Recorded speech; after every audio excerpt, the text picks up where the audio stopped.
In the 17th century English literature, we can find the great satirist John Dryden. We have already done the critical concepts of writers like Aristotle, Plato, Philip Sidney, and today we are discussing John Dryden. John Dryden was the first poet laureate of England, and he is an important figure in the 17th century English literature. His famous treatise on criticism is an essay on dramatic poesy. നമ്മൾ critical റൈറ്റേഴ്സിനെ discuss ചെയ്യുകയാണിപ്പോൾ. We have already discussed Aristotle, Plato, Philip Sidney, Horace, Longinus ഇവരെയൊക്കെ നമ്മൾ ചർച്ച ചെയ്തു. ഇന്ന് നമ്മൾ ചർച്ച ചെയ്യുന്നത് ജോൺ ഡ്രൈഡൻ ആണ്. ജോൺ ഡ്രൈഡൻ ഇംഗ്ലണ്ടിലെ ആദ്യത്തെ പോയറ്റ് ലോറേറ്റ് ആണ്. അതേപോലെ തന്നെ 17-ാം നൂറ്റാണ്ടിലെ ശ്രേഷ്ഠനായ സറ്റയറിസ്റ്റാണ്. അക്ഷരഹാസ്യം എഴുതിയ വ്യക്തിയാണ്. അദ്ദേഹത്തിൻ്റെ famous work Absalom and Achitophel. അതേപോലെ തന്നെ അദ്ദേഹത്തിൻ്റെ critical work, famous critical work and essay on dramatic poesy. Doctor Johnson considered Dryden as the father of English criticism. John ഡ്രൈഡനെ ഡോക്ടർ ജോൺസൺ വിശേഷിപ്പിച്ചത് ഇംഗ്ലീഷ് ക്രിറ്റിസിസത്തിൻ്റെ പിതാവ് എന്നാണ്. Because Dryden was the first literary critic who discussed the literary problems of his age, including nature and function of poetry, tragedy, comedy, epic, satire, and other forms, and also the question of tragicomedy, unities, rhyme, blank verse, etc. അതായത് doctor John ഡ്രൈഡനെ father of English criticism എന്ന് വിളിക്കാൻ കാരണം അദ്ദേഹത്തിൻ്റെ കാലഘട്ടത്തിലുണ്ടായിരുന്ന പല പ്രശ്നങ്ങൾക്കും solution പറഞ്ഞത്, പരിഹാരം നിർദ്ദേശിച്ചത്, അല്ലെങ്കിൽ അതിനെ വിശകലനം ചെയ്തത്, വിശാലമായ രീതിയിൽ വിശകലനം ചെയ്തത് ഡോക്ടർ ജോൺസൺ ആണ്. For example, what is the nature and function of poetry, ഒരു കവിതയുടെ പ്രത്യേകതകൾ എന്തൊക്കെയായിരിക്കണം, അതേപോലെ അതിൻ്റെ കടമകൾ എന്തൊക്കെയായിരിക്കണം, അതേപോലെ what are the concepts regarding tragedy and comedy, പിന്നീട് സറ്റയർ എന്തായിരിക്കണം, മറ്റ് ഓരോ ഫോംസ്, അതായത് ഓഡ്, എപ്പിക്ക്, അങ്ങനെയുള്ള ഓരോ ഫോംസും ലിറ്റററി ഫോംസും എങ്ങനെയായിരിക്കണമെന്ന ചർച്ച നടത്തിയത് ഡോക്ടർ ജോൺസൺ ആണ്. അതോടൊപ്പം തന്നെ 3 യൂണിറ്റീസിനെ കുറിച്ച് അരിസ്റ്റോട്ടിൽ പറഞ്ഞ unity of time, place and action, അതിനെക്കുറിച്ച് വിശദമായിട്ട് ചർച്ച ചെയ്തു. John Dryden said of Chaucer as here is God's plenty. ചോസറിൻ്റെ പ്രൊലോഗ് ടു കാൻറ്റർബറി ടെയിൽസ് എന്ന ആ വർക്കിനെ കുറിച്ച് അദ്ദേഹം പറഞ്ഞത് ഹിയർ ഈസ് ഗോഡ്സ് പ്ലെന്റി എന്നാണ്. Doctor Johnson was the first critic who made use of historical method of criticism. Historical method of criticism അല്ലെങ്കിൽ ചരിത്രപരമായ രീതിയിൽ ക്രിറ്റിസിസത്തെ കണ്ട വ്യക്തിയാണ്. ആദ്യമായി കണ്ടത് ജോൺ ഡ്രൈഡൻ ആണ്. He views that every literary critic bears the stamp of the age. വളരെ പ്രധാനപ്പെട്ട ഒരു കോൺസെപ്റ്റാണ്. കാരണം ഓരോ കാലഘട്ടത്തിൽ പ്രൊഡ്യൂസ് ചെയ്യുന്ന ആ ലിറ്റററി വർക്ക്, ആ കൃതിക്ക് ആ കാലഘട്ടത്തിൻ്റെ ഒരു സ്റ്റാമ്പിങ് ഉണ്ടായിരിക്കും, ഒരു പ്രത്യേകത ഉണ്ടായിരിക്കും. ആ കാലഘട്ടത്തെ ബേസ് ചെയ്തിട്ടായിരിക്കും ആ കൃതി ഉണ്ടാക്കിയിരിക്കുന്നത്, അല്ലെങ്കിൽ ആ ഒരു കാലഘട്ടത്തിൻ്റെ ആ ഒരു റിഫ്ലക്ഷൻ നമുക്ക് ആ കൃതിയിൽ കാണാൻ സാധിക്കുമെന്ന് ആദ്യമായിട്ട് പറഞ്ഞ വ്യക്തി ജോൺ ഡ്രൈഡൻ ആണ്. A literary work can be best evaluated on the socio-historical background. The end of poetry is to delight and transport. കവിതയുടെ ലക്ഷ്യം, the end of poetry means the aim of poetry is to delight and to transport. Delight means to give delight, സന്തോഷം കൊടുക്കുക. അതേപോലെ തന്നെ transport means transport the readers to another world, മറ്റൊരു ലോകത്തേക്ക് വായനക്കാരനെ കൊണ്ടുപോവുക, അതേപോലെ തന്നെ സന്തോഷം പകരുക. ഇതൊക്കെയാണ് കവിതയുടെ ധർമ്മം. Poetry offers beautiful resemblance of the whole nature. ഈ പ്രകൃതിയുടെ ഒരു പ്രതിഫലനം നമുക്ക് കവിതയിൽ കാണാൻ സാധിക്കും. And the poet is neither a teacher nor a bare imitator or a philosopher but a creator. ഒരു കവി ഒരു ടീച്ചർ ആയിരിക്കാൻ പാടില്ല. അതായത് നേരത്തെ നമ്മൾ പറഞ്ഞു ഡൈഡാക്റ്റിക് പർപ്പസ് ഉണ്ടായിരിക്കണം, അതിൽ നിന്ന് എന്തെങ്കിലും ഗുണപാഠം ഉണ്ടായിരിക്കണം. അതൊക്കെയാണ് നേരത്തെ പ്ലാറ്റോ ഒക്കെ പറഞ്ഞത്. അപ്പോൾ ഇവിടെയും ഒരു ടീച്ചർ മാത്രമല്ല, അല്ലെങ്കിൽ ഒരു ടീച്ചർ ആകണമെന്നല്ല പറയുന്നത്, മറിച്ച് നോർ എ ബെയർ ഇമിറ്റേറ്റർ, കണ്ട സാധനത്തെ അതുപോലെ തന്നെ ഇമിറ്റേറ്റ് ചെയ്യുന്ന ഒരാളും ആകരുത് ഒരു പോയിറ്റ്. അല്ലെങ്കിൽ ഒരു ഫിലോസഫർ ആകരുത്, തത്വചിന്ത പറയുന്ന ഒരു വ്യക്തി. അതിനേക്കാൾ ഉപരി he should be A creator. മറ്റൊരു ലോകം, ഈ കണ്ട കാര്യത്തിനെ വെച്ച് മറ്റൊരു ലോകം സൃഷ്ടിക്കാൻ കഴിയുന്ന ഒരാളായിരിക്കണം ഒരു കവി. And his material is life and thus he produces new things. അദ്ദേഹത്തിൻ്റെ മെറ്റീരിയൽ ലൈഫായിരിക്കണം, അതായത് ഈ ജീവിതം യഥാർത്ഥ ജീവിതമായിരിക്കണം അദ്ദേഹത്തിൻ്റെ റിസോഴ്സ് എന്ന് പറയുന്നത്. അതോടൊപ്പം തന്നെ by using this resource he must make a new world, ഒരു പുതിയ ലോകം ഉണ്ടാക്കണം. റിസംബ്ലിങ് ദ ഒറിജിനൽ, യഥാർത്ഥ ജീവിതത്തെ വെല്ലുന്ന രീതിയിലുള്ള ഒരു ലോകം വായനക്കാർക്ക് കാണിച്ചു കൊടുക്കാൻ കഴിയുന്ന ഒരു ക്രിയേറ്റർ ആയിരിക്കണം കവി. എ പോയിറ്റ് creates A work of art. അങ്ങനെ ഒരു വർക്ക് ഓഫ് ആർട്ട് ക്രിയേറ്റ് ചെയ്യുകയാണ്, അല്ലാതെ ഇമിറ്റേറ്റ് ചെയ്യുകയല്ല, മറിച്ച് സൃഷ്ടിച്ചെടുക്കുകയാണ് ഒരു കവി ചെയ്യുന്നത്. Then his concepts in dramatic പോയസി. Essay on dramatic പോയസി എന്ന ആ വർക്കിൽ അദ്ദേഹം പറയുന്ന കോൺസെപ്റ്റുകളാണ്. Dryden gave more importance to drama as theatre was the most influencing genre of this time. അദ്ദേഹത്തിൻ്റെ കാലഘട്ടത്തിൽ ഡ്രാമയ്ക്കായിരുന്നു പ്രാധാന്യമുണ്ടായിരുന്നത്. അതുകൊണ്ട് എസ്സേ ഓൺ ഡ്രമാറ്റിക് പോയസി എന്ന ട്രീറ്റീസിൽ അദ്ദേഹം ഡ്രാമയ്ക്കാണ് കൂടുതൽ പ്രാധാന്യം കൊടുത്തത്. There were many contemporaries regarding theatrical excesses, introduction of incredible scenes like battles, death on the stage, etc.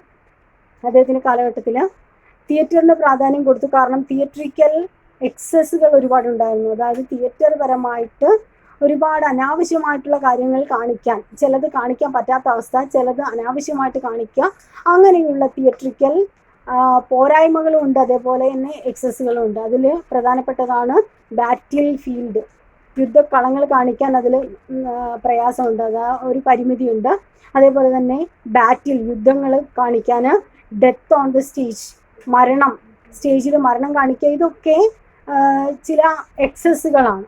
And Dryden views that there is nothing wrong in physical action like battles, duels, etcetera, but death can never be imitated and so it should be avoided on the stage. ഡ്രൈഡൻ്റെ അഭിപ്രായത്തിൽ യുദ്ധങ്ങൾ, അതേപോലെ തന്നെ dual, ദ്വന്ദ്വയുദ്ധങ്ങളൊക്കെ സ്റ്റേജിൽ കാണിക്കുന്നതിന് ബുദ്ധിമുട്ടൊന്നുമില്ല. പക്ഷേ മരണം എന്നത് it is A necessary thing, ഒരു ഇനെവിറ്റബിൾ തിങ് ആണ്. അത് ഒഴിച്ചുകൂടാൻ പറ്റാത്ത, എല്ലാ മനുഷ്യർക്കും ഒഴിച്ചുകൂടാൻ പറ്റാത്ത ഒന്നാണ് മരണം. So it can never B staged. ആ ഒരു സംഭവം, മരണം എന്നത് ഒരിക്കലും സ്റ്റേജിൽ കാണിക്കാൻ പാടില്ല, സ്റ്റേജ് ചെയ്യാൻ പാടില്ല, അത് സ്റ്റേജിൽ കാണിക്കാൻ പാടില്ല. കാരണം മരണം എന്നത് ഒഴിവാക്കാൻ പറ്റാത്ത സംഭവമാണ്. Dryden demolished 3 unities as the enforced principles of decorum. അതേപോലെ തന്നെ അരിസ്റ്റോട്ടിൽ പറഞ്ഞ 3 യൂണിറ്റീസിനെയും Dryden എതിർക്കുന്നുണ്ട്. The 3 unities are: the plot must be simple, time of action should be 24 hours, and the place must be same everywhere.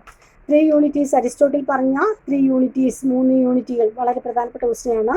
അതിൽ 3 യൂണിറ്റുകളിൽ plot എന്നത് സിമ്പിളായിരിക്കണം. Unity of plot അതെന്ന് പറയുന്നത് the plot must be simple.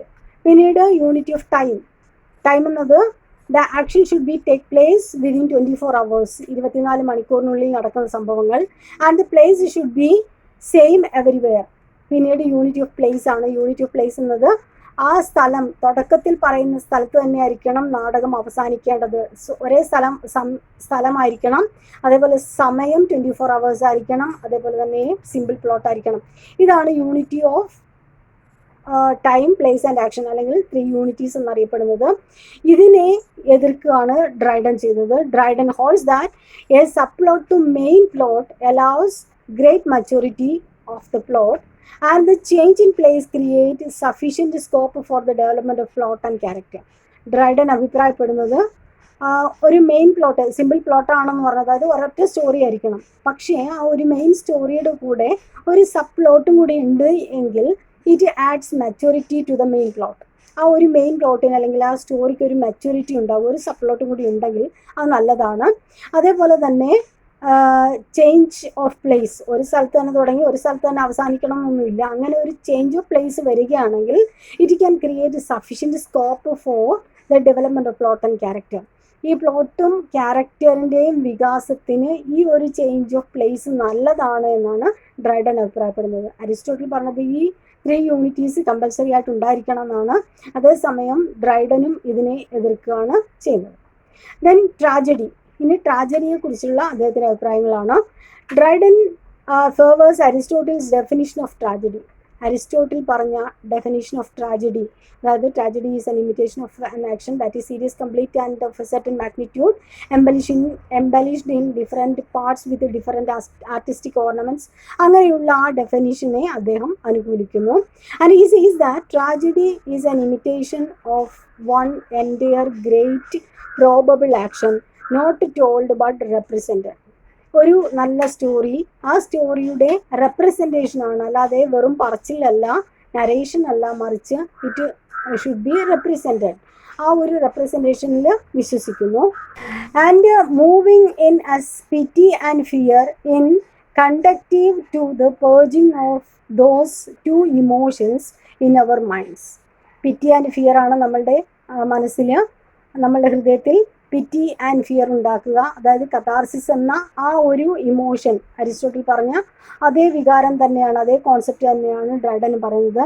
And he followed Aristotle and Horace in his remarks on tragic hero and other characters in tragedy. Tragic ഹീറോയെ കുറിച്ച് Aristotle പറഞ്ഞ കാര്യങ്ങളും അതിനെയും അദ്ദേഹം അനുകൂലിക്കുന്നു. ഹൊറൈസിനെ പോലെ തന്നെ അദ്ദേഹം അനുകൂലിക്കുന്നു. അതായത് ട്രാജിക് ഹീറോ എന്നത് he should be a high born person, അതേപോലെ തന്നെ he should have some tragic weakness അല്ലെങ്കിൽ ട്രാജിക് ഫ്ലോ ഉണ്ടായിരിക്കണം, ഹമേഴ്സ് ഉണ്ടായിരിക്കണം. And that tragic flaw leads to his downfall. ആ ഹൈ സ്റ്റാറ്റസിലിരിക്കുന്ന വ്യക്തിക്ക് അദ്ദേഹത്തിൻ്റെ ഡൗൺഫോളിന് കാരണമാകുന്നത്, അദ്ദേഹത്തിൻ്റെ വീഴ്ചയ്ക്ക് കാരണമാകുന്നത് അദ്ദേഹത്തിൻ്റെ ആ ഒരു പോരായ്മ അല്ലെങ്കിൽ ദൗർബല്യമായിരിക്കണം എന്നൊക്കെയുള്ള കോൺസെപ്റ്റിനെ അനുകൂലിക്കുന്നുണ്ട്. And he never followed chorus in Greek tragedy. Greek ട്രാജഡിയിലെ കോറസ് എന്നത് ഗ്രൂപ്പ് ഓഫ് ഡാൻസേഴ്സ് ആണ്. അവരുടെ ആ ഒരു പ്രസൻസ് വേണ്ട എന്നാണ് ഡ്രൈഡൻ്റെ അഭിപ്രായം. അതിനെ മാത്രമാണ് അദ്ദേഹം എതിർക്കുന്നത്. Then Dryden's concept on comedy. കോമഡിയിൽ ഈ എക്സാമിന് സാധാരണ ചോദിക്കുക, ഓരോ പാരഗ്രാഫായിട്ടായിരിക്കും ചിലപ്പോൾ ചോദിക്കുന്നത്, ചിലപ്പോൾ 2 മാർക്കിന് ചോദിക്കാം. ഹിസ് കോൺസെപ്റ്റ് ഓൺ ട്രാജഡി അത് പാരഗ്രാഫിന് ചോദിക്കാം. അങ്ങനെ ഓരോന്നും സെക്ഷൻസ് ആയിട്ടാണ് തിരിച്ചിട്ടുള്ളത്. ചിലപ്പോൾ മൊത്തത്തിൽ എസ്സേ ആയിട്ടായിരിക്കും ചോദിക്കാം. Then Dryden's concept on comedy. Dryden favors Aristotle and calls it a representation of human life in inferior persons and low subjects. കോമഡിയെ കുറിച്ച് അദ്ദേഹം പറഞ്ഞത്, ഡ്രൈഡന് അരിസ്റ്റോട്ടലിൻ്റെ അതേ കോൺസെപ്റ്റ് തന്നെയാണ് അദ്ദേഹം പറയുന്നത്. It is the representation of human life in inferior form. ചെറിയ രീതിയിലുള്ള, അതല്ലെങ്കിൽ സാധാരണക്കാരുടെ ഒരു ജീവിത അനുകരണമാണ് കോമഡി. അതേപോലെ തന്നെ ലോ സബ്ജക്ട്സ് ആയിരിക്കും. ഹൈ സബ്ജക്റ്റാണ് ട്രാജഡിയിലുള്ളത്. അതായത് യുദ്ധങ്ങൾ, അങ്ങനെയുള്ള ഹൈ വിഷയങ്ങളാണ് ട്രാജഡിയിലുള്ളത്. അതേസമയം കോമഡിയിൽ സാധാ നമ്മൾ കാണുന്ന പോലെയുള്ള ഓർഡിനറി സബ്ജക്ട്സ് ആയിരിക്കും, ലോ സബ്ജക്ട്സ് ആണ്. And the primary end of comedy is to delight and instruction. അതിൻ്റെ പ്രധാനപ്പെട്ട ലക്ഷ്യം സന്തോഷം കൊടുക്കുക. അതായത് ടെൻഷൻ അടിച്ച് രാവിലെ മുതൽ രാത്രി വരെ ജോലി ചെയ്യുന്ന സാധാരണക്കാരായിട്ടുള്ള ആളുകൾക്ക് അല്പം സന്തോഷം കൊടുക്കുക എന്നുള്ളതാണ്. അതേപോലെ തന്നെ ടു ഇൻസ്ട്രക്റ്റ്, അവർക്ക് എന്തെങ്കിലും ഒരു ഗുണപാഠം കൊടുക്കുക. ഇതൊക്കെയാണ് ഈ ഒരു കോമഡിയുടെ ലക്ഷ്യം. And instruction is only secondary. അത് ഇൻസ്ട്രക്ഷൻ എന്നത് നെസസറി അല്ല, അതൊരു രണ്ടാമത് കാര്യമാണ്. ആദ്യമായിട്ട് അവർക്ക് ഈ ഒരു ജീവിതത്തിൻ്റെ ആ സ്ട്രഗിളിൽ നിന്നും, ജീവിത കഷ്ടപ്പാടുകളിൽ നിന്നും അവർക്കൊരു സന്തോഷം കൊടുക്കുക എന്നുള്ളതാണ് കോമഡിയുടെ ലക്ഷ്യം. And the characters are of lower quality. ഇനി ഈ ട്രാജഡിയിലുള്ള ക്യാരക്ടേഴ്സിനെ പോലെയല്ല, മറിച്ച് കോമഡിയിലെ കഥാപാത്രങ്ങൾ ലോ ക്വാളിറ്റി ആയിരിക്കണം, സാധാരണക്കാരായിരിക്കണം. ആൻഡ് ആക്ഷൻ ഈസ് ലിറ്റിൽ, കുറച്ച് ആക്ഷൻസ് ഒക്കെ മതി. അതായത് ബാറ്റിലോ അങ്ങനെയുള്ള കാര്യങ്ങളൊന്നും ആവശ്യമില്ല. And the faults and vices are the frailties of youth and human nature. അതിൽ പറയുന്നത് ചില നമ്മളുടെ ദൗർബല്യങ്ങൾ, ഫോൾട്ടുകൾ, തെറ്റുകൾ, കുറ്റങ്ങൾ, അതൊക്കെ വെച്ചൊരു നാടകം, അതാണ് comedy. And these are the frailties of youth and human nature and not premeditated crime. Preplanned crime ആയിരിക്കരുത്, മറിച്ച് മനുഷ്യരുടെ ചെറിയ ചെറിയ തെറ്റുകൾ, കുറ്റങ്ങൾ, ഇതൊക്കെ ആയിരിക്കണം ഈ കോമഡിയിൽ അവതരിപ്പിക്കേണ്ടത്. And he denounced Ben Jonson's comedies are imitations of follies and lacked വിറ്റ്.